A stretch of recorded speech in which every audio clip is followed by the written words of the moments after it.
The call button in room 14 kept going off, and room 14 had been empty since 9 o'clock. Everyone trusts a hospital at night. The nurses are there, the lights are on in the hallways, somebody is always watching, and if something goes wrong, somebody will come. But what nobody tells you is that a hospital at 3 in the morning is one of the emptiest places a person can stand, that the ward goes quiet after midnight, that the hallways between the rooms stretch out longer in the dark, and that when you are the only nurse on a floor of 20 rooms and something starts calling for you in a room that is supposed to be empty, there is nobody coming because you were the somebody who was supposed to come. This story might make you think differently about what it means to be the last person awake in a very large building tonight. My name was Maya. I was 29 years old. I was a registered nurse doing overnight shifts on the 4th floor medical ward of a regional hospital in Raleigh, North Carolina. And the night this happened was a Wednesday in November, the slow kind of Wednesday that overnight nurses know well, the kind where all your patients are stable, the doctors have gone home, and by 2 in the morning the floor is so quiet you can hear the elevator doors open 3 hallways away. I had 12 patients that night, rooms 2 through 13, all stable, all sleeping, and room 14 had been empty since 9 p.m. when a post-surgical patient named Mr. Bellamy had been discharged to go home with his daughter, and I had stripped the bed, I had made it fresh, I had turned off the lights, and I had left the door at the standard angle we always left empty rooms, open about 4 inches. At 2:47 in the morning, the call button from room 14 went off. I was at the nurse's station, I was doing charting, and the panel on the wall lit up with the number 14, and a soft, steady tone started. And I sat there for a second looking at it, because I knew that room was empty. I had discharged Mr. Bellamy myself, and the call button could not go off by itself. It had to be pressed. It was a physical button on a handheld unit that hung on the bedside rail. I walked down to room 14. I pushed the door open, I reached in and turned on the light, and the room was exactly the way I had left it. Bed made, call unit hanging on the rail, tray table folded against the wall, everything clean and still and empty. And I walked in and I checked the call unit, and the button had not been stuck. It was sitting normally. And I pressed the cancel button on the panel wall, and I turned off the light, and I went back to the nurse's station. At 3:14, room 14 went off again. I sat there at the desk for longer this time before I got up, because I was already starting to feel the particular discomfort of a situation that does not have a good explanation. And I walked back down to room 14, and I pushed the door open, and I turned on the light. And the room was empty again. And I stood in the doorway, and I looked at the call unit on the bed rail. And then I looked at the bed, and the bed was the same, and nothing had moved. I went and got my charge phone from the desk, and I called the overnight supervisor 1 floor down. She picked up on the 3rd ring, and I told her room 14's call button had gone off twice, that the room had been empty since 9, and she told me call units sometimes malfunctioned, especially the older ones, that I should just disable it at the panel and document it, and she told me to call her if anything else happened. And I said okay, and I went back to the station, and I looked at the panel, and I disabled the call function for room 14. At 3:41, it went off again. I had disabled it at the panel. I had watched the indicator light go gray, and the light came back, bright, steady, room 14, and I felt something in my chest get very still, the way things get still when your body knows something before your brain does. And I picked up my charge phone, and I called the supervisor before I even stood up from my chair. She said she was coming up. I waited for her at the station, and I did not go back to room 14. And while I was waiting, I looked down the hallway at the door of room 14, still sitting at its 4-inch angle, the way I had left it, and I watched it. And I watched it from the nurse's station for the 3 minutes it took the supervisor to come through the stairwell door at the end of the hall. She was a woman named Pat. She had been a nurse for 26 years. She was the least excitable person I had ever met. And she walked down the hallway with her hands in her scrubs pockets, and she pushed open the door of room 14, and she reached in and turned on the light. And then she went very quiet, and she did not say anything for a long moment.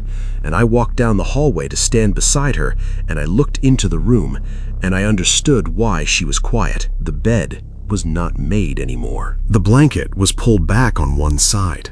The pillow had an indent in it the way a pillow looks when a head has been resting on it, and the call unit was sitting on the mattress instead of hanging on the bed rail, sitting in the center of the mattress like somebody had set it down after pressing it. And I stood there in the doorway with Pat, and neither of us said a single word for what felt like a very long time. Pat called hospital security. 2 guards came up within 5 minutes, and they checked room 14 top to bottom. They checked the attached bathroom, they checked the small equipment closet at the back of the room, and they cleared the room. And then they walked every other room on the 4th floor one at a time, and they checked the stairwells, and they checked the elevator, and they found nothing. What they did find was that the door to the roof stairwell at the end of my hallway, a door that was supposed to be alarmed and locked from the inside, had been propped open with a folded piece of cardboard wedged in the bottom corner of the frame, and the alarm had not sounded because the cardboard was holding it just enough to break the seal without fully triggering the contact sensor. Somebody had propped that door open from the inside, which meant somebody had already been on the floor before that night, before my shift, and it set that door up, and then come back through it when the floor was dark and the patients were asleep, and the nurse on duty was a single person sitting at a desk one hallway away. The police came at 4:30. The investigation afterward turned up several things over the following weeks.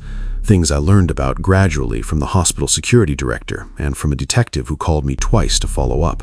And the picture they put together was this. A man had been using the roof stairwell of that hospital to access the upper floors at night for an unknown period of time, possibly weeks, possibly longer, moving between floors, staying in empty rooms, and the 4th floor had been a regular stop, and room 14 specifically had been used before, and the previous 2 patients who had been in that room had both filed complaints with the nurses' station about sounds in the room at night.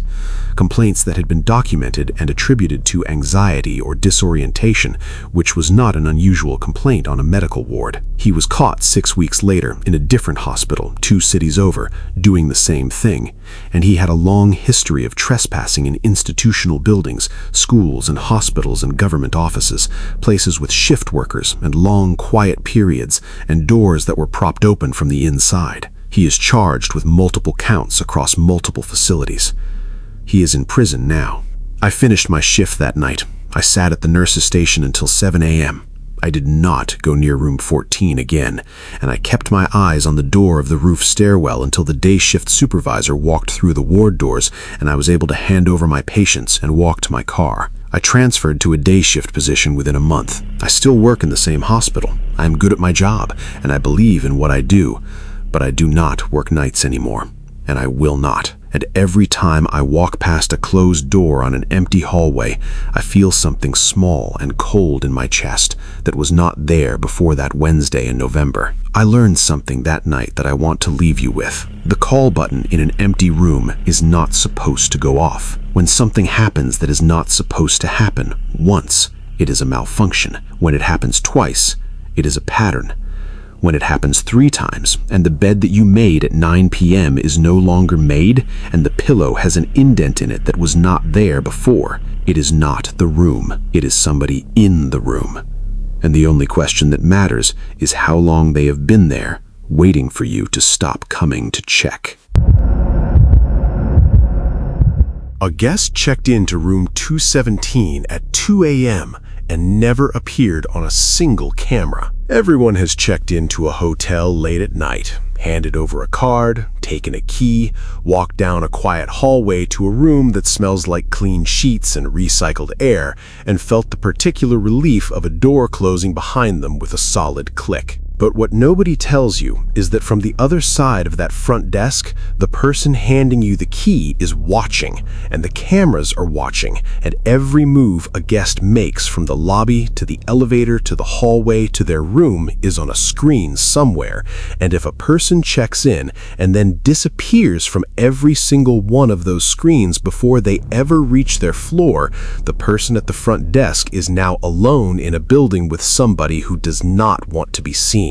This story might make you think about who is behind the desk the next time you check in late, and how long it would take anybody to notice if something went wrong. My name is Jordan. I was 32 years old. I was working the overnight shift at a mid-range hotel in Charlotte, North Carolina, 11 p.m. to 7 a.m., 5 nights a week. A job I had taken because the pay was decent and the nights were usually quiet, and I was finishing an online degree in accounting, and I could study at the desk between 2 and 5 when the lobby was empty. The hotel was a 7-story building with 112 rooms, 1 elevator, 2 stairwells, and a security camera system that covered the lobby, the elevator interior, and every floor corridor. 8 cameras total, all feeding into a monitor at the front desk that I could watch from my chair. And I knew that system the way you know any tool you stare at for 8 hours a night. I knew which camera had the slight fisheye wobble. I knew which hallway light on the 5th floor flickered every time the elevator passed that floor. I knew the system the way I knew my own hands. The man checked in at 2:17 in the morning. He walked in through the front door in a dark jacket and a ball cap pulled low. He had a reservation under the name T. Morris, 1 night, paid in advance online, room 217, 2nd floor, and he slid his ID across the desk without making eye contact, and I processed his key cards, and I slid them back, and he picked them up, and he said, "Thank you," in a quiet, flat voice, and he walked toward the elevator. I watched him cross the lobby on the monitor. I watched him press the elevator button. I watched the elevator doors open, and I watched him step inside, and I watched the elevator doors close, and I watched the elevator indicator climb to the number 2, and I watched the 2nd floor corridor camera, and I waited for him to walk out of the elevator and turn left toward room 217. He never came out of the elevator. I sat at the desk and I watched the 2nd floor corridor camera for 3 full minutes, and the hallway was empty. And then I rewound the elevator interior camera to the moment the doors had closed, and I watched him standing in the elevator, facing forward, hands at his sides. And then the doors opened again on the 2nd floor, and I watched the empty elevator interior for the entire 10-second door open cycle, and the elevator was empty. And the doors closed again, and the elevator came back down to the lobby. He was not in it. I sat very still at the front desk and I watched all 8 cameras at once. The lobby, the elevator, all 6 floor corridors, and none of them showed a single person moving anywhere in the building. And I checked the stairwell doors, which were not on camera but had contact sensors that logged every time they opened, and neither stairwell had been opened in the past 20 minutes. I told myself there was a camera malfunction. I told myself the elevator interior camera had frozen on a loop, that he had walked out on the 2nd floor and the camera had simply not recorded it. And I pulled up the 2nd floor corridor camera again and I watched the timestamp running in the corner of the screen. Real time, current, no loop, and the hallway was empty. And I felt the first wave of something I did not yet want to call fear. I called the overnight manager. He was a man named Dennis. He worked remotely on nights, technically on call, but practically asleep by midnight, and he picked up the phone with the voice of a man I had woken up, and I told him what had happened, and he told me to do a physical check of the 2nd floor, to walk down the hallway and confirm room 217 was occupied, and I told him I did not want to leave the desk, and he told me to lock the front door from the inside and go check, that it was probably just a camera glitch, and he hung up. I locked the front door. I took the master key card from the dress drawer. I walked to the elevator. I pressed the button and I rode up to the 2nd floor alone, and the doors opened and I stepped out into the hallway and I looked left toward room 217, and the hallway was empty. All the way to the end, every door closed, the carpet runners straight and undisturbed, the wall sconces casting their flat yellow light on nothing. I walked to room 217. I pressed my ear against the door. I heard nothing. I knocked twice, and I said, "Hotel staff," in a voice that came out quieter than I intended, and I heard nothing. And I slid the master key card, and the green light blinked, and I pushed the door open 2 inches, and I said, "Hotel staff," again, and the room was dark.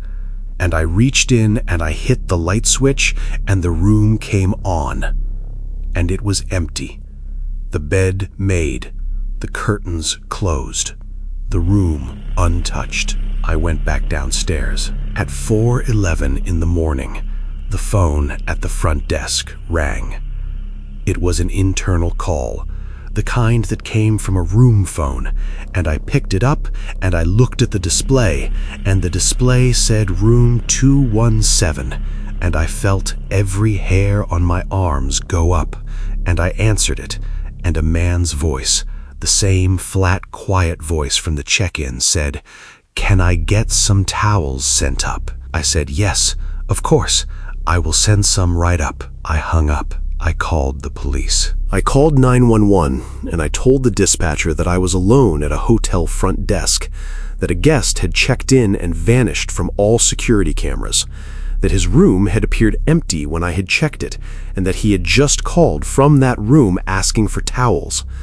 And she told me to stay at the desk, to not go to the second floor, and that officers were on the way. 2 officers arrived within 8 minutes, and I buzzed them through the locked front door, and I showed them the camera footage at the desk, the lobby check-in, the elevator ride, the empty corridor, the empty elevator coming back down, and I watched one of the officers watch the footage twice without saying anything.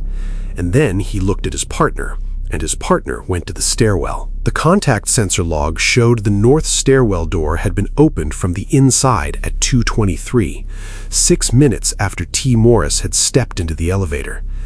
He had ridden the elevator to the second floor, stepped out, walked to the north stairwell before the corridor camera angle could catch him, gone through the door, and walked back down to a part of the first floor the cameras did not cover, a service corridor behind the laundry room that connected to a secondary exit I had not known existed. And he had propped that secondary exit open, and he had come and gone from the building throughout the night. And when I had gone up to check room 217, he had seen me leave the desk on a camera feed he was watching on a tablet in the service corridor, and he had slipped back up to the room, and he had called down for towels. He had known the camera blind spots before he ever walked through the front door. The officers found the tablet in the service corridor, connected to the hotel's own guest Wi-Fi, with the security camera feeds pulled up and streaming, all 8 of them, including the one pointed at the front desk, which meant he had been watching me study at the desk, watching me sit alone for hours, watching me make my phone call, watching me get up and go to the elevator. He had been watching me the entire night. He was not in the building when the officers swept it. He had left through the propped secondary exit when the police cruiser had pulled up outside, and he was caught 4 days later because the name T. Morris was a real person whose identity he had stolen, and the real T. Morris lived in Charlotte, and the police found him through a pawn shop receipt connected to the tablet. His name was Gerald. He was 44 years old, and he had done variations of this at 3 other hotels in 2 other states, and the charges against him were long and specific, and he is in prison now, and I do not know for how long. I quit that job the morning after it happened. I walked out at 7 a.m. when the day shift came in, and I drove home, and I never went back. And I finished my accounting degree 6 months later, and I work in an office now during the day in a building with other people, and I have not worked a night shift since, and I do not plan to. I learned something behind that front desk in Charlotte that I want to leave you with tonight. When somebody checks into a building and disappears from every camera before they reach their room, there are 2 possibilities. The first is a malfunction. The second is that they already knew where every camera was, and they already knew which direction to turn when they stepped off the elevator, and they already knew about the service corridor and the secondary exit and the guest Wi-Fi login. And the only question you need to answer, and you need to answer it fast, is which of those 2 things is true. Because one of them means you are alone in a building with a camera glitch, and the other one means you are alone in a building with somebody who knows it better than you do and has been watching you from inside it the whole time. Camera 7 kept showing a figure in the east wing, and every time I got there, the aisle was empty.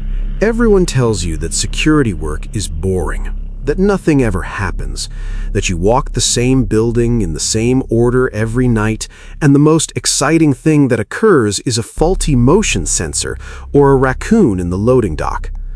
But what nobody tells you is that a large warehouse at 3 in the morning is one of the most disorienting places a person can stand, that the shelving units run 30 feet high and the aisles between them stretch for 100 yards, and the shadows between the pallets are absolute, and that if somebody is moving in that building while you are walking it, they have 1,000 places to be still. And the cameras that are supposed to be your second pair of eyes can become the worst thing in the room, because they can show you something is there over and over and over again, and still never show you where it went. This story might make you think very carefully tonight about what it means to be one person in a very large, dark building, watching a screen that keeps showing you something you cannot find. My name is Kevin. I was 26 years old. I was working as a solo overnight security guard at a large distribution warehouse on the outskirts of Memphis, Tennessee, a building that was roughly the size of 4 football fields under one roof. 8 rows of shelving units running the full length of the building, a loading dock at the west end, a small security booth at the east entrance, and 22 cameras covering the main aisles, the dock, the perimeter, and the 2 emergency exits. My shift was 10 p.m. to 6 a.m., 5 nights a week, and my routine was the same every night. I would do a full walk of the building at 10:30 when I came on. I would sit in the booth monitoring the cameras from 11 until 1. I would do a second walk at 1 a.m. I would sit from 2 until 4. I would do a final walk at 4, and I would sit until 6 when the day shift supervisor came in. I had been doing this job for 7 months. The warehouse was quiet, in the way that only very large, empty buildings are quiet. Not silent, because a building that size was never silent. The metal roof ticked when the temperature dropped, the shelving units groaned when the loading dock doors were sealed against the wind, the fluorescent lights at the far end of the east wing had a low hum that you could only hear if you were standing in that exact aisle, and I had learned all of those sounds the way a sailor learns the sounds of a ship, and I trusted them, and I had never been afraid in that building. Camera 7 first showed the figure at 2:41 in the morning. I was sitting in the booth, I had a coffee going, I was halfway through a crossword, and I looked up at the monitor, the way I looked up every few minutes out of habit, and on the Camera 7 feed, which covered the main aisle of the east wing from the midpoint toward the far end, there was a person standing between 2 shelving units about 60 yards from the camera. Just standing there, facing the camera. I sat forward in my chair and I looked at the screen, and I could not make out a face because the camera resolution at that distance was not good enough, but the shape was clearly a person, upright, arms at the sides, standing completely still in the middle of an aisle that was supposed to have nobody in it. I called out on the intercom, the building-wide intercom that broadcast from speakers in every aisle, and I said, "This is security. If there is anybody in the building, please identify yourself." And my voice came back to me faintly through the walls, echoing in the big, empty space, and nothing happened. Nobody responded. And I looked at Camera 7, and the figure was still standing there. I grabbed my flashlight, and I walked out of the booth, and I walked the east wing. It took me about 4 minutes to reach the aisle Camera 7 was covering, and I turned into it and I walked it from the midpoint to the far end. 60 yards of concrete floor between 2 shelving units stacked to the ceiling, and I swept my flashlight left and right between every unit, and the aisle was empty. And I stood at the far end of it for a moment listening, and the warehouse was quiet. And I walked back to the booth. Camera 7 showed the figure standing in the same spot. I stopped walking. I was 20 feet from the booth door, and I could see the monitor through the booth window, and the figure was back, standing in the same position, same aisle, same distance from the camera, and I had just walked that aisle 30 seconds ago, and there was nobody in it. And I stood there in the east wing entrance corridor, and I felt something cold move through my chest. I went back into the booth and I rewound the camera 7 footage to the moment I had turned into the aisle, and I watched myself on the screen, walking the aisle with my flashlight, and I could see my own beam sweeping between the shelving units, and the aisle was clearly from the camera angle, and there was nobody in that aisle when I walked it. The aisle was empty. And then I had turned around and walked back, and within 4 seconds of my leaving the frame of camera 7, the figure was standing in the aisle again. I called my supervisor. He was a man named Ray. He lived 40 minutes away. He was not happy about being called at 3 in the morning, and I told him what I was seeing on camera 7, and he told me cameras malfunctioned, that it was probably a rendering glitch, that I should reboot the camera system and continue my rounds. And I told him I had already walked the aisle and found nothing, and he told me to walk it again. And I told him the figure came back the moment I left, and he was quiet for a second.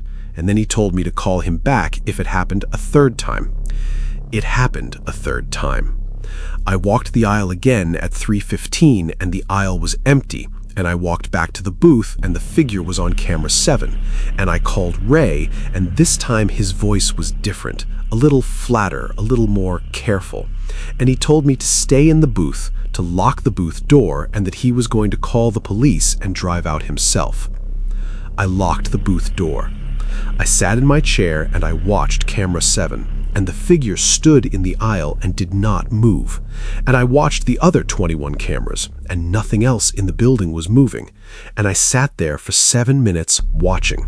And then I looked at camera 7, and the figure was closer. It had not been closer before. For the previous 3 sightings, the figure had been the same distance from the camera, roughly 60 yards, and now it was maybe 40 yards. And I had been watching the screen the entire time. I had not looked away, and I had not seen it move, and I did not understand how it was now closer. And I sat in the locked booth, and I watched, and I did not look away again. At 3:29, it was 20 yards from the camera. At 3:34, it was close enough that I could see it was a man. I could see the outline of a jacket. I could see that his face was tilted slightly down, and I could see that he was looking directly into the lens of camera 7. And I was looking at a screen that was looking at a person who was looking back at me. And I felt something in my body that I have not felt before or since, a pure animal understanding that I was being watched as carefully as I was watching. At 3:37, the camera 7 feed cut out.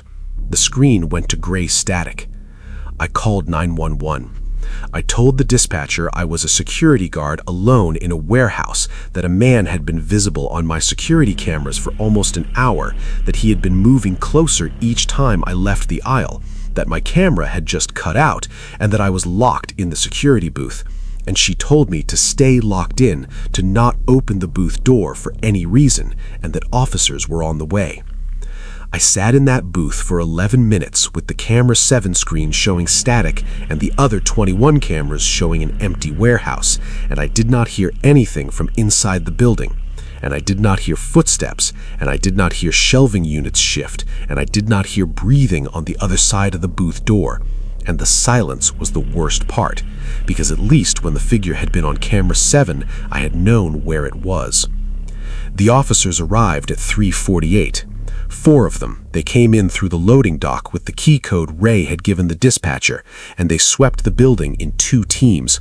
Every aisle, every section, every row of shelving from ground to ceiling, every corner of the loading dock, both emergency exits, and they found the building empty. What they found was camera 7 itself. The camera was mounted on a bracket near the ceiling at the midpoint of the east wing aisle, and somebody had climbed the shelving unit beside it, which were rated for climbing by maintenance staff, and had reached the camera and manually rotated the lens to point at the ceiling, and had placed a small battery-powered motion-activated LED behind the lens housing, so that the camera was not actually pointing down the aisle at all. It had been pointing at a white surface with a flickering light source behind it, and the image I had been seeing for the past hour, the figure in the aisle, had not been a figure in the aisle.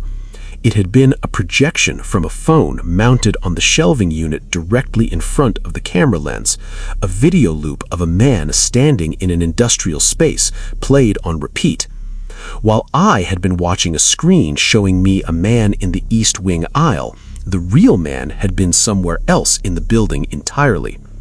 The police found evidence of him in the northwest section of the warehouse near the loading dock, where a pallet of high-value electronics had been partially broken down and rewrapped with a different shipping label, and 3 pallets of packaged goods had been moved to the dock door, staged for removal, and the dock door lock had been shimmed in a way that would have let it open from the outside with a simple tool. He had been robbing the warehouse. He had built a camera trick specifically to keep the overnight guard occupied, to keep him walking the East Wing aisle over and over for an hour while the real work happened in the northwest corner. And it had almost worked. And it would have worked if Ray had not called the police when I called him the second time, because the man had needed another 40 minutes to finish moving the pallets, and the police had arrived 30 minutes too early.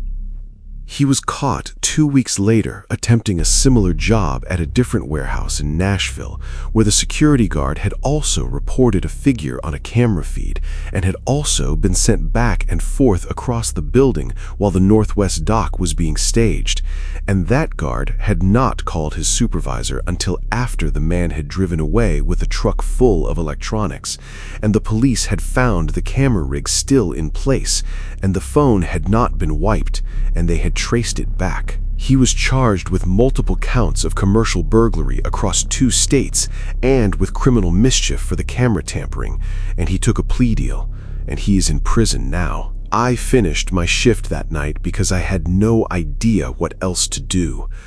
I sat in the booth from 4 a.m. to 6 a.m. watching 21 cameras cover an empty warehouse, and camera 7 stayed static the entire time.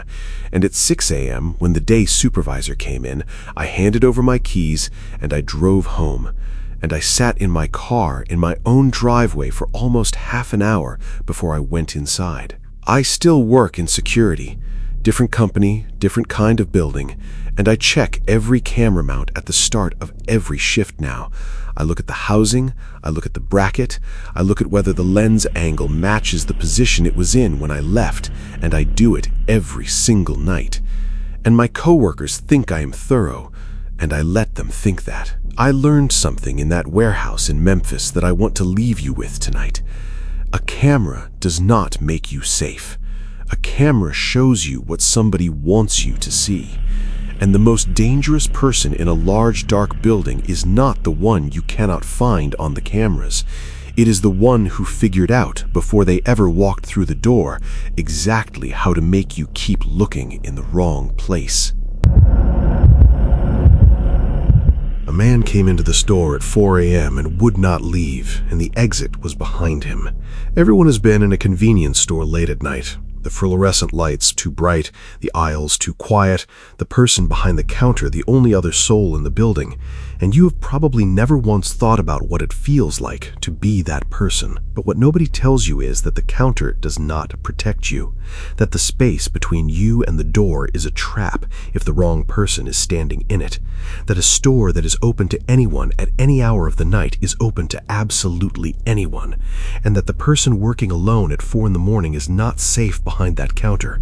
They are simply further from the door, and if somebody decides they are not going to leave, the distance between you and outside becomes the most important measurement in the world. This story might make you look twice at who is standing near the exit the next time you are alone late at night, and trust the part of you that says, leave before this gets worse. My name was Dominic. I was 24 years old. I was working the overnight closing shift at a 24-hour convenience store in a strip mall on the edge of Columbus, Ohio, a store I had worked at for almost 2 years, Sunday through Thursday, 10 p.m. to 6 a.m. Alone after midnight, when the second employee went home. The store was small, 3 aisles, a cooler wall running the full length of the back, a counter with the register and the cigarette rack, and a small monitor showing the 2 security cameras, one pointing at the front door and one pointing at the back of the store.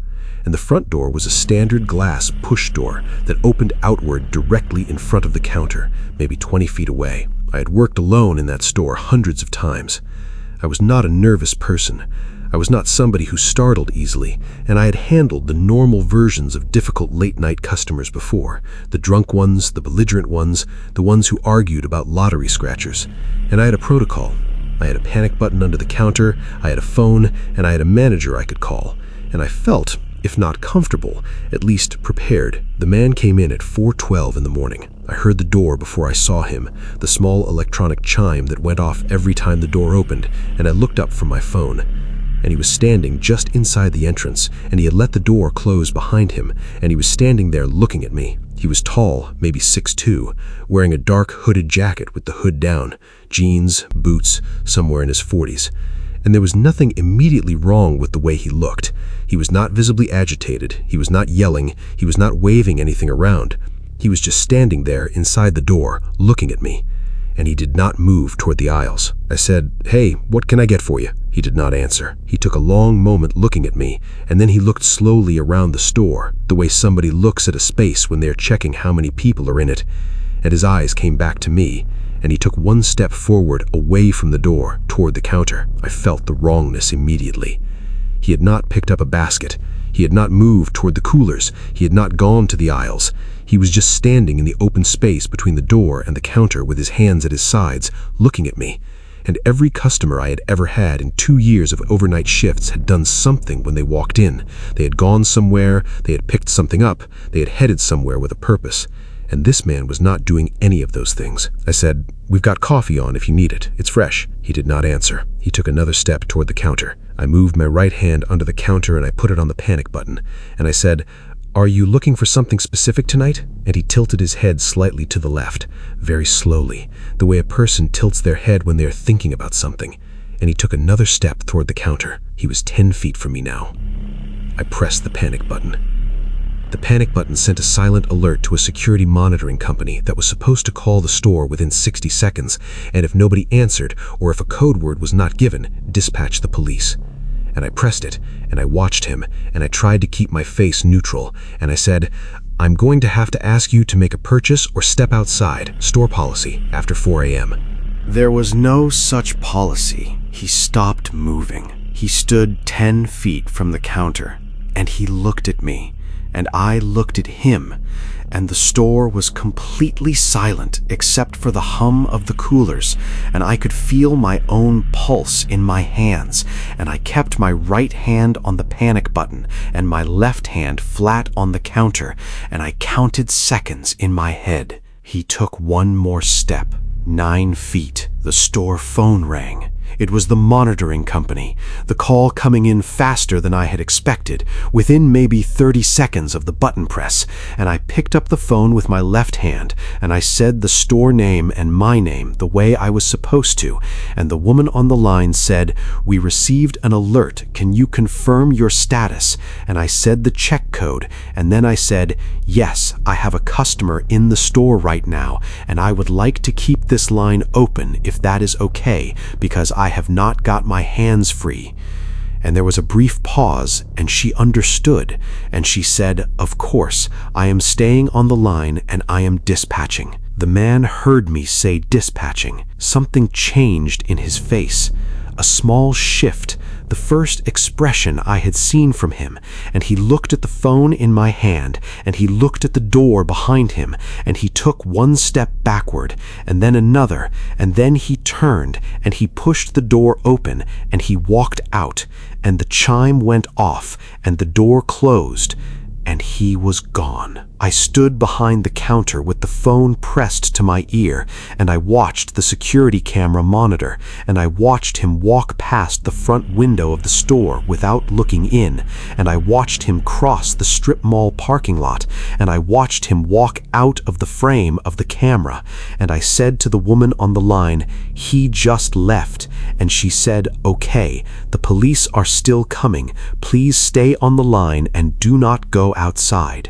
I did not go outside. I stood behind the counter until the police car pulled into the strip mall parking lot 3 minutes later, and I watched the officer get out and look around the parking lot, and I watched him come to the door of the store, and I let him in, and I told him everything. The officer took my description and relayed it on his radio, and a second unit drove the surrounding streets, and they did not find him that night, and they did not find him in the following weeks, and the case was filed as a suspicious persons report, and the monitoring company sent my manager a commendation for following protocol correctly, and my manager told me I had done everything right. None of that helped.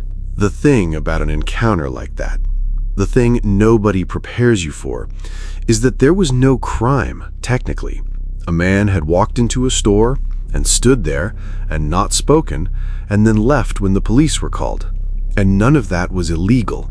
And so there was no charge, and there was no arrest, and there was no resolution. There was just a description in a file, and a man somewhere in Columbus who knew what I looked like, and knew where I worked, and knew which nights I closed alone.